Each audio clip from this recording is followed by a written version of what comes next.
Assalamualaikum warahmatullahi wabarakatuh. Alhamdulillahirrabbilalamin. Wabihi nasta'in ala umurid dunya wadin. Wassalatu wassalamu ala asrafil anbiya'i wal mursalin. Wa ala alihi wa sahbihi ajmain. Amma ba'du. Yang terhormat, dosen pengampu mata kuliah Manajemen Keuangan Internasional. Baiklah teman-teman semua, kami dari kelompok 12 akan membahas tentang investasi portofolio internasional. Di sini akan ada 5 pembahasan, yaitu pembahasan pertama tentang pengertian investasi portofolio internasional, yang kedua tentang diversifikasi risiko internasional, yang ketiga efek-efek perubahan dalam kurs tukar, yang keempat investasi obligasi internasional, dan yang kelima reksadana internasional evaluasi kinerja. Untuk pembahasan yang pertama akan dibahas oleh saya sendiri, yaitu Lilis Cahyati dengan NIM 181420179. Pengertian investasi portofolio internasional. Investasi portofolio internasional atau portofolio investasi merupakan arus modal internasional dalam bentuk investasi aset-aset finansial seperti saham, pengunduran, dan surat berharga lainnya. Arus portofolio investasi saat ini paling banyak dan cepat mengalir ke seluruh dunia melalui pasar uang dan pasar modal di pusat-pusat keuangan internasional seperti New York, London, Paris, Frankfurt, Tokyo, Hong Kong, dan Singapura. Ada beberapa faktor daya tarik bagi investor untuk melakukan investasi portofolio internasional. Yang pertama, ada partisipasi dalam pertumbuhan pasar asing. Yang kedua, investor dapat melakukan hedging. Yang ketiga, kemungkinan adanya efek diversifikasi. Yang keempat, pasar yang tersegmentasi biasanya tingkat pengembalian tidak normal. Selanjutnya yaitu diversifikasi risiko internasional. Menurut emiten, perusahaan-perusahaan yang mencatatkan sahamnya di bursa.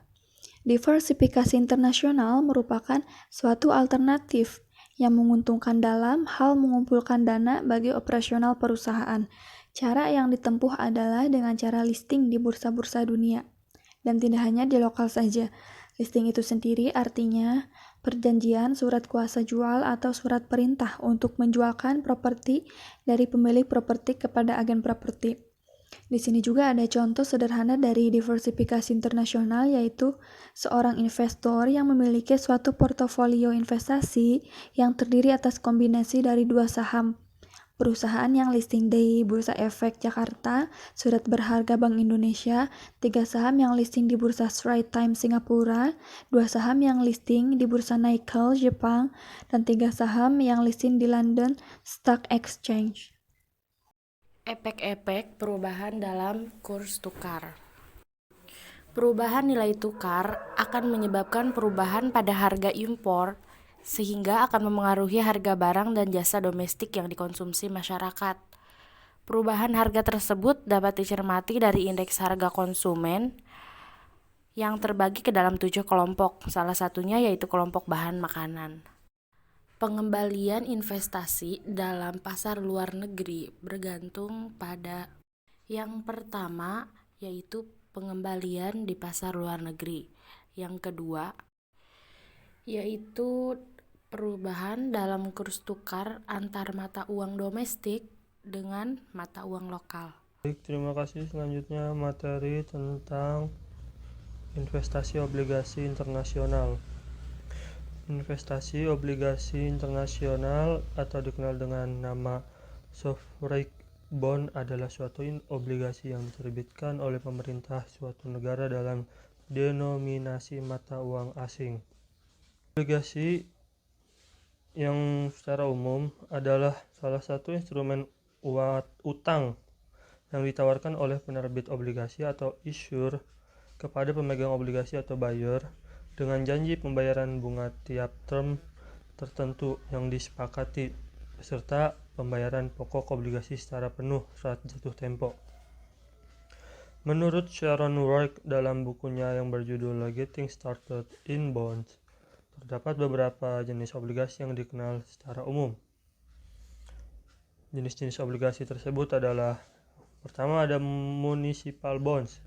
yaitu obligasi yang diterbitkan oleh negara, kota, atau pemerintah daerah.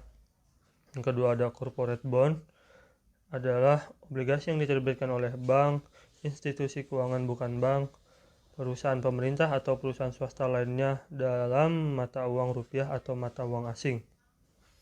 Yang ketiga ada mortgage-backed bond atau obligasi yang dijamin oleh kepemilikan aset berharga dan properti. Yang keempat ada international bonds, adalah obligasi yang diterbitkan oleh negara untuk dijual ke negara lain atau perusahaan asing. Yang kelima ada convertible bonds atau jenis obligasi yang biasanya disebut juga dengan obligasi hybrid karena sewaktu-waktu dapat dikonversikan menjadi saham biasa atau common stock dari perusahaan penerbit obligasi. Baik, di sini saya akan melanjutkan presentasi mengenai reksadana internasional evaluasi kinerja. Yang pertama, pengertian reksadana. Reksadana adalah suatu kumpulan dana dari masyarakat, pihak pemodal, ataupun pihak investor untuk kemudian dikelola oleh manajer investasi dan diinvestasikan pada berbagai jenis portofolio investasi efek ataupun produk keuangan lainnya. Jadi dapat disimpulkan bahwa reksadana adalah sekumpulan dana investor yang diinvestasikan dalam berbagai instrumen investasi dalam jangka panjang ataupun jangka menengah yang memiliki resiko keuntungan ataupun kerugian. Selanjutnya ada jenis reksadana berdasarkan sifat investasinya. Yang pertama grow fund, yaitu reksadana yang menekankan pada upaya mengejar pertumbuhan nilai dana dan mengalokasikan dananya pada saham. Yang kedua, stable fund, yaitu reksadana yang mengutamakan pendapatan konstan. Reksadana jenis ini mengalokasikan dananya pada surat utang ataupun obligasi. Yang ketiga, ada safety fund, yaitu reksadana yang lebih mengutamakan keamanan daripada pertumbuhan dan mengalokasikan dananya di pasar uang, seperti deposito berjangka, sertifikat deposito, dan surat utang jangka pendek.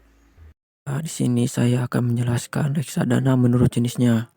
Yang pertama adalah reksadana saham. Reksadana saham adalah sebuah aktivitas dalam menginvestasikan dana minimal 80% ke dalam bentuk saham. Reksadana saham memiliki profil resiko yang paling tinggi dibandingkan dengan yang lain. Yang kedua, reksadana pasar uang. Reksadana pasar uang dengan instrumennya yaitu pasar uang dan memiliki jangka waktu kurang dari setahun. Yang ketiga, reksadana pendapatan tetap adalah jenis yang paling populer bagi para investor. Reksadana pendapatan tetap adalah sebuah investasi reksadana yang menginvestasikan dananya ke dalam bentuk efek utang atau obligasi dengan persentase minimal 80%. Yang terakhir, reksadana campuran. Reksadana campuran adalah sebuah investasi dengan mengalokasikan investor ke dalam bentuk kombinasi instrumen investasi saham dan obligasi pada portofolio instrumennya. Selanjutnya adalah risiko berinvestasi di reksadana. Yang pertama, risiko berkurangnya nilai unit penyertaan. Yang kedua, risiko perubahan kondisi ekonomi dan politik. Yang ketiga, risiko prestasi. Yang keempat, risiko likuiditas. Yang kelima, risiko perubahan nilai tukar mata uang asing. Dan yang terakhir, risiko atas pertanggungan harta atau kekayaan reksadana. Baiklah teman-teman semua, itulah pembahasan mengenai investasi portofolio internasional. Semoga teman-teman semua bisa paham dan mengerti dengan penjelasan yang kami sampaikan. Apabila teman-teman ada pertanyaan, silahkan komen di Classroom atau di link YouTube ini. Terima kasih.